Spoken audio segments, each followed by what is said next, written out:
ma dernière vidéo, j'avais annoncé qu'on allait faire la peinture dans celle-ci. Je vais rajouter une autre étape. On va rajouter un étage de styromousse. La styromousse qu'on peut acheter au magasin du dollar. Personnellement, je ne prenais pas celui-là des autres magasins comme Walmart ou les grandes surfaces. Puisqu'on va enlever le papier sur un des côtés pour justement aller chercher le styromousse pour avoir toute notre texture qu'on veut définir. J'ai donc découpé un nouveau module qu'on va faire. Il y a deux techniques pour réussir à découper notre par-dessus en styromousse. La première, celle qui je trouve la plus simple à faire, c'est tout simplement avant de coller les murs, on va prendre notre module, on va l'appliquer directement et on va tout simplement le tracer.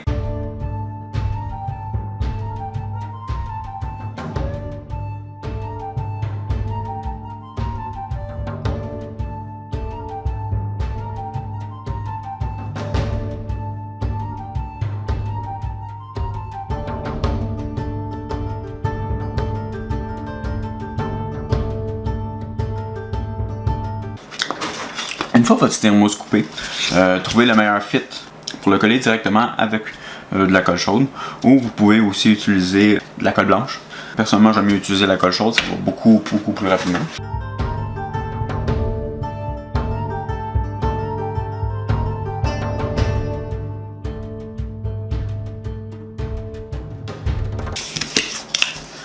Une fois collé, on peut le retourner de côté, s'assurer que bien entendu que le fond ne dépasse pas du carton quand on va coller, pour être sûr qu'il ne sera pas dans nos jambes pendant qu'on va coller les murs. S'assurer aussi qu'il ne dépasse pas des bouts pour nous gêner avec nos aimants, ou si on n'a pas d'aimants pour être sûr que c'est quand même bien égal.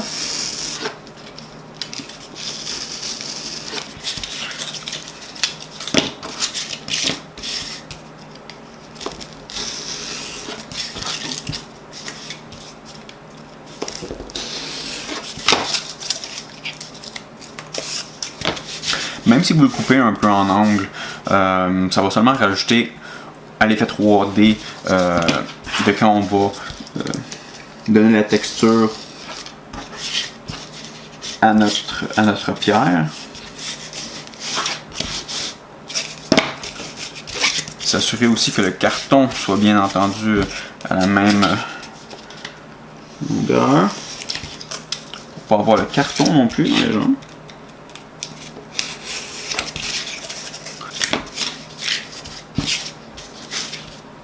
Une fois le tout fini, parfois c'est un peu dur quand même si on prend celui du Dollarama, de pouvoir enlever le papier qui se trouve par-dessus. C'est sûr qu'on peut toujours laisser des petites parties de papier. Ça rajoute un effet un peu plus lisse.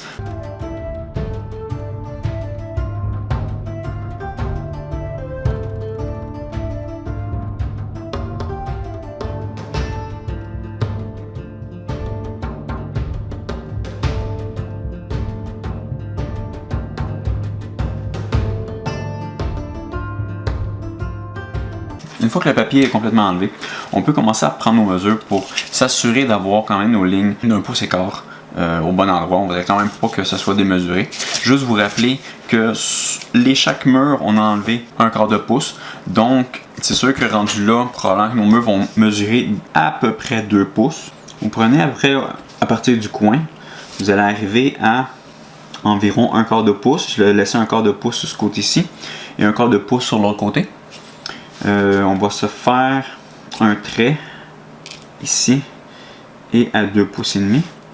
Même chose en bas pour s'assurer qu'on garde bel et bien nos bonnes mesures.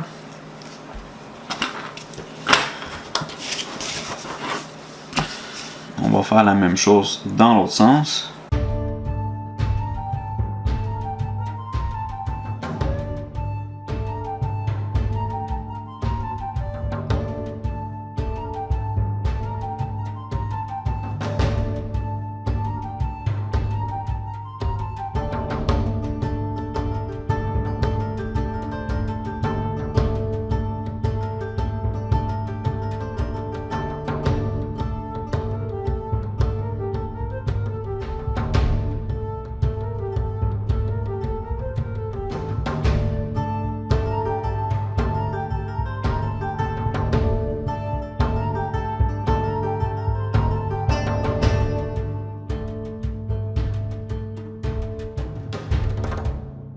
Donc, une fois nos lignes directrices de nos carrés complétées, on pourra directement passer à la texture de notre plancher. Une des meilleures choses à apprendre, ça va être de se construire une balle avec le papier d'aluminium. Donc, la technique est quand même assez simple. On fait seulement prendre sa balle d'aluminium, on la roule, on la poque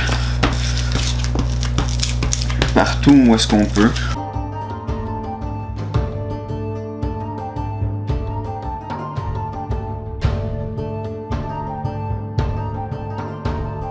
Une fois ça fait, une des choses à avoir, c'est un crayon à billes. On s'entend que pas mal tout le monde a ça chez eux. C'est ça qui va nous servir à faire les cracks entre les tuiles et aussi à pouvoir ajouter des fissures un peu partout. C'est ça qui va vraiment donner l'effet de tuile à notre module. Vous pouvez, si vous le désirez, directement les faire avec une règle, mais personnellement j'aime mieux les faire à main levée. Ça rajoute une touche d'authenticité. Comme ça, les choses n'ont pas tout le temps l'air d'être complètement droites. On peut voir que ça a été usé un peu.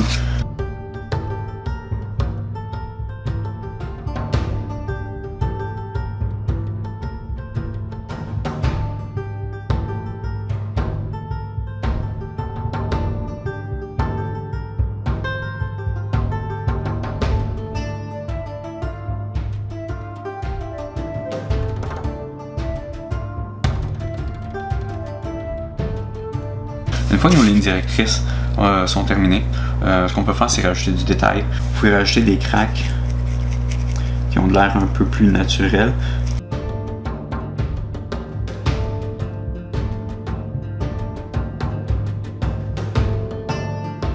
L'important de savoir avec les cracks, puis de rajouter un effet quelconque, que ce soit des fissures ou que ce soit tout simplement de prendre son couteau puis d'enlever des sections comme si une section de la tuile aurait été enlevée. C'est juste de pas trop le faire.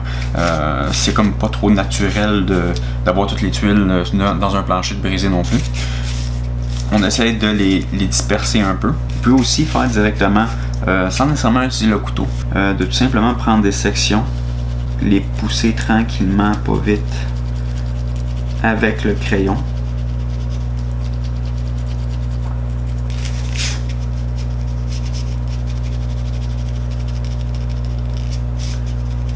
Comme si une section de la tuile aurait été enlevée. L'autre technique, c'est simplement de prendre son couteau. Celui-là est un peu gros, ça va mieux travailler avec un petit d'appoint pour tout simplement prendre une section puis la découper une section, vous la relevez un peu, vous l'arrachez. La différence entre les deux, c'est que si on le fait au couteau, vous allez perdre la texture que vous avez faite avec votre boule d'aluminium. C'est sûr que vous allez gagner une autre texture. Cette section-là non plus relèvera pas. Donc, ce que vous allez avoir coupé, c'est le résultat que dans un sens vous allez avoir. Ce qui est dommage par contre avec le couteau, c'est que la section qui a été coupée avec le couteau va être quand même très flat. La technique avec le crayon de tout simplement pousser le styromousse. Le styromousse, c'est sûr qu'il va revenir un peu à sa place, mais on perd pas nécessairement toute la texture qu'on a faite. Quand même, la texture qu'on a faite avec la boule d'aluminium reste quand même un peu à l'intérieur. Et comme le styromousse va avoir tendance à essayer de remonter un peu, on va regagner un peu de texture et un peu de forme 3D. Puis ça nous permet aussi de mieux contrôler ce qu'on veut nécessairement pousser pour avoir l'effet désiré. Tandis qu'avec le couteau, on va le couper, ça va rester droit.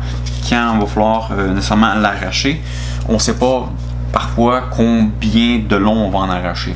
C'est sûr que si vous le faites au couteau, il n'y a rien qui vous empêche de revenir avec le crayon, de remodifier la section juste pour y donner un peu plus de texture.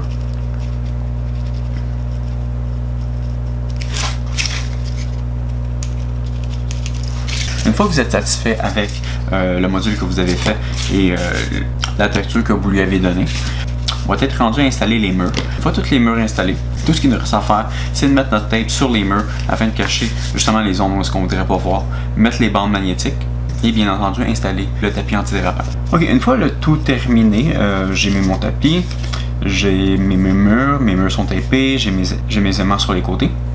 Ce qui resterait à faire, ça serait de mettre la couche de fond. C'est sûr que Il y a plusieurs techniques pour pouvoir mettre la couche de fond. On peut soit faire complètement noir et après ça construire des couches de couleur par-dessus, ou commencer tout simplement avec sa première couche de couleur qui va faire directement la couche de fond. Personnellement, j'aime mieux mettre une couche de noir parce que ça assombrit directement les zones où il va y avoir plus d'ombre. Les cracks vont paraître peut-être un peu plus. Ça va vraiment ressortir un contraste. Ça va atténuer les couleurs qui sont un peu plus vives. Ça va rendre vos modules beaucoup plus sombres. Il y a aussi une autre technique pour mettre le styromousse dans le fond du module. Une fois que vos murs vont avoir été montés, ce que vous pouvez faire, c'est directement prendre votre styromousse, juste renverser votre module, tracer l'extérieur, le découper, et après ça, c'est là que la technique diffère beaucoup, c'est que le fait que votre module va avoir les dimensions directement avec les murs. Donc ce qu'il faut, c'est qu'il va falloir découper précisément où est-ce que les murs, et réussir à le faire fitter directement dedans. Tandis que la technique de couper le styromousse juste avant de faire les murs avec le carton de base, eh bien on s'assure d'avoir directement les bonnes dimensions pour construire notre module. Si vous avez déjà des modules de fabriqués qui n'ont pas nécessairement un fond avec de la texture, c'est une bonne technique pour pouvoir en rajouter. Ça va mettre fin à la vidéo d'aujourd'hui. La prochaine vidéo va être vraiment sur la peinture. C'est sûr que c'est une technique que j'aimais mieux vous montrer avant de faire la peinture, tout dépendant de comment vous voulez faire vos modules. C'est sûr que le styromousse n'est pas quelque chose d'obligatoire. Ce qu'on peut faire, c'est directement peinturer nos tuiles dans le fond de nos modules. Ça devient moins compliqué, mais artistiquement, c'est beaucoup moins beau, moins attrayant. Le styromousse, avec tous les détails qu'il y a, donne un effet de profondeur, surtout après la couche de peinture. Fait que je vais vous dire à la prochaine.